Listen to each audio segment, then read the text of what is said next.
At about 5 o'clock on Friday, something happens. Laptop lids snap shut. Roads clog. Supermarket baskets fill with snacks, washing powder, and the ingredients for a dinner nobody has time to cook on Tuesday. Then 2 days appear to belong to us. That feels normal now. It is not. The modern 2-day weekend is roughly a century old, and nobody invented it in one clean moment. It grew from an ancient religious calendar, factory discipline, workers refusing impossible hours, employers trying to stop people disappearing on Mondays, and governments slowly turning shorter work into law. Start with the week itself. A day follows the sun. A month roughly follows the moon. A year follows the seasons. But nothing obvious happens in nature every 7 days. The 7-day week is a social invention, and its earliest history is still debated. Ancient Mesopotamian cultures gave special importance to the number 7, while Jewish tradition established a continuous 7-day rhythm with Shabbat, the weekly period of rest from Friday evening to Saturday evening. That idea was powerful. Work should stop regularly, not only after a harvest, a festival, or the whim of a ruler. Shabbat was not simply free time in the modern sense. It was sacred time, with rules, meals, prayer, family, and a clear boundary around work. Still, it planted one essential piece of the weekend. Society can agree that one day each week is different. Sunday added another layer. Early Christians gathered on the first day of the week, associated with the resurrection of Jesus. In the year 321, the Roman Emperor Constantine issued a civil rule making Sunday a day of rest for courts, townspeople, and workshops, although agricultural work was exempt. It did not create the modern weekend, and it did not instantly make every person in the empire stop working. But it helped connect the 7-day cycle to an official weekly pause. For centuries, that pause was usually 1 day, not 2. A European farm worker, craft worker, or servant did not look forward to 48 hours of brunch, football, and streaming. Sunday might include church, cooking, cleaning, caring for animals, repairing clothes, or simply recovering. For many women, domestic work continued straight through it. A factory whistle made the difference much sharper. During industrialization, work became tied to clocks, shifts, gates, and machines that were expensive to leave idle. 6-day weeks were common, and daily hours could be brutally long. You did not finish when a task was done. You finished when the owner, foreman, or bell said so. Monday morning became a problem. In parts of Britain, especially among skilled workers who had some control over their time, people informally extended Sunday by staying away from work on Monday. The custom became known as Saint Monday. Sometimes it meant rest. Sometimes it meant drinking, sport, visiting friends, or recovering from Sunday's drinking. Not always, of course, but enough workers were absent that employers noticed. Picture a workshop with half the benches empty, leather scraps on the floor, and an order waiting to be completed. The owner could demand a 6-day week, but that demand was not very useful if Monday production barely happened. A compromise began to spread. Workers would return reliably on Monday, and Saturday work would end earlier. The Saturday half-holiday became increasingly common in 19th century Britain. Shops and factories closed in the afternoon. That small change created a new block of time: Saturday afternoon, Saturday night, and Sunday. People could wash at a public bathhouse, shop, attend a football match, take a train out of town, visit a music hall, or sit in a pub. Tea was still at 5. The machines could wait. In 1879, a British magazine explained a new expression: spending the weekend. The example described someone leaving after work on Saturday afternoon and staying with friends until Sunday. The word existed because the experience now existed. Before that, the end of the week was just the end of the working schedule. Now it was becoming a small territory of its own. Railways helped.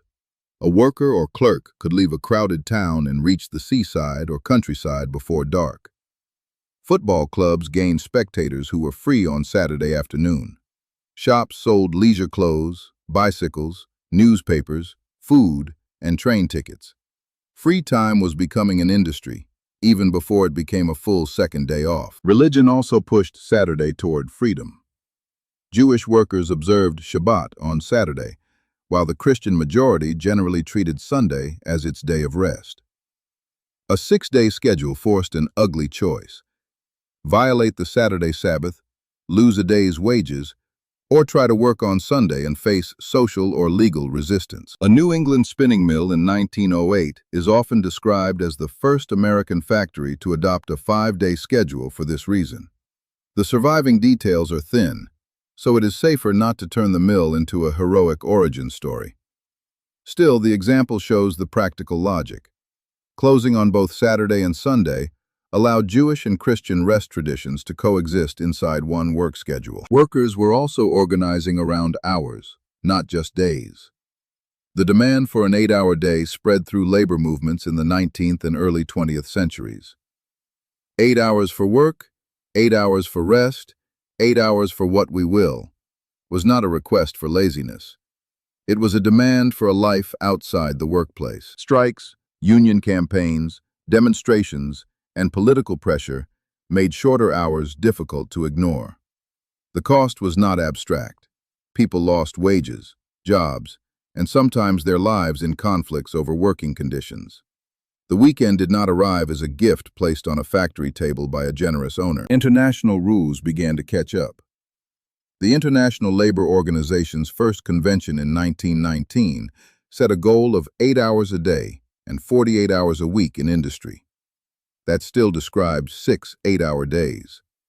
In 1921, another ILO convention addressed weekly rest in industry. One protected the length of the working day. The other protected the existence of a regular break. Then Henry Ford entered the story, which is why he is often wrongly credited with inventing the weekend.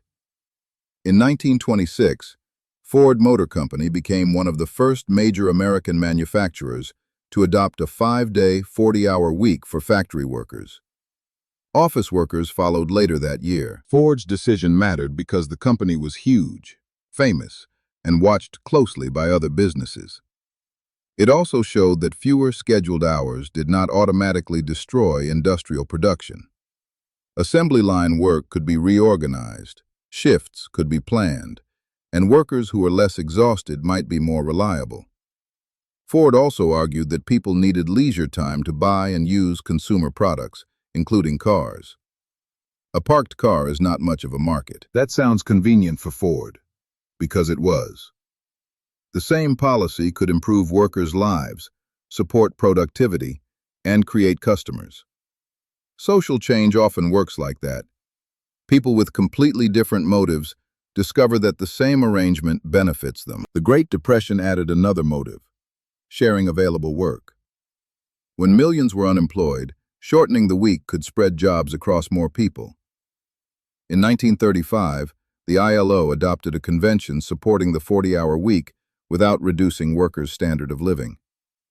Adoption varied widely, and a convention on paper did not switch the world to a 2-day weekend overnight. In the United States, the Fair Labor Standards Act of 1938 pushed the system much further. The law phased in a 40-hour standard by 1940 for covered workers and required extra pay beyond the weekly limit. It did not literally command every business to close on Saturday and Sunday. It made long weeks more expensive.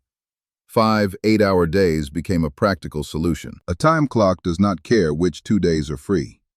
Saturday and Sunday won in much of the Christian-influenced world because Sunday was already protected and Saturday had gradually been shortened. In other places, weekends developed around different religious and local traditions. The specific days were negotiable. The 2-day block was the important part. Even then, the weekend was never universal. Hospitals, farms, restaurants, transport, factories, emergency services, shops, and hotels still needed people on Saturdays and Sundays. Someone has to drive the late train, clean the cinema, reset the hotel room, and scan the barcode on your Sunday groceries. Their weekend may fall on Tuesday and Wednesday, or arrive as 2 separate days. The neat 5+2 rhythm also hid unpaid work. A man might leave the factory on Friday while a woman's weekend filled with laundry, meals, children, and cleaning. A basket of socks does not recognize labor legislation.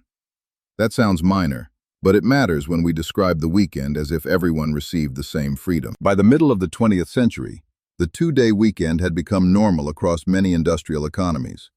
Schools, sports leagues, television schedules, shopping, tourism, and family life reorganized around it. Businesses first adapted to the weekend, then learned to sell it back to us. Weekend cars, weekend clothes, weekend flights, weekend furniture projects that somehow require 3 trips to the hardware store. Today, the boundary is getting fuzzy again. A phone can carry work email into bed. Remote work can save commuting time and still make the office feel permanently open. A message arrives on Saturday with the phrase, "No rush," followed by a question that clearly expects an answer. The factory gate disappeared, but the notification sound replaced part of it. That is why the history matters. The weekend is not a natural reward that automatically appears when an economy becomes rich. It was built from religious customs, worker pressure, business compromises, new laws, and the stubborn belief that a human life should contain time that cannot be claimed by an employer. Every Friday evening, we repeat that agreement. Sometimes we rest. Sometimes we work a second job, answer emails, clean the kitchen, or spend 6 hours assembling a cupboard with one missing screw. The weekend is imperfect, unevenly shared, and always under pressure. But it remains one of the largest everyday victories in the history of working time. 2 days that society had to invent before ordinary people could call them their own. Thanks for watching! If you enjoyed the video, please like, subscribe, and leave a comment below. See you in the next one!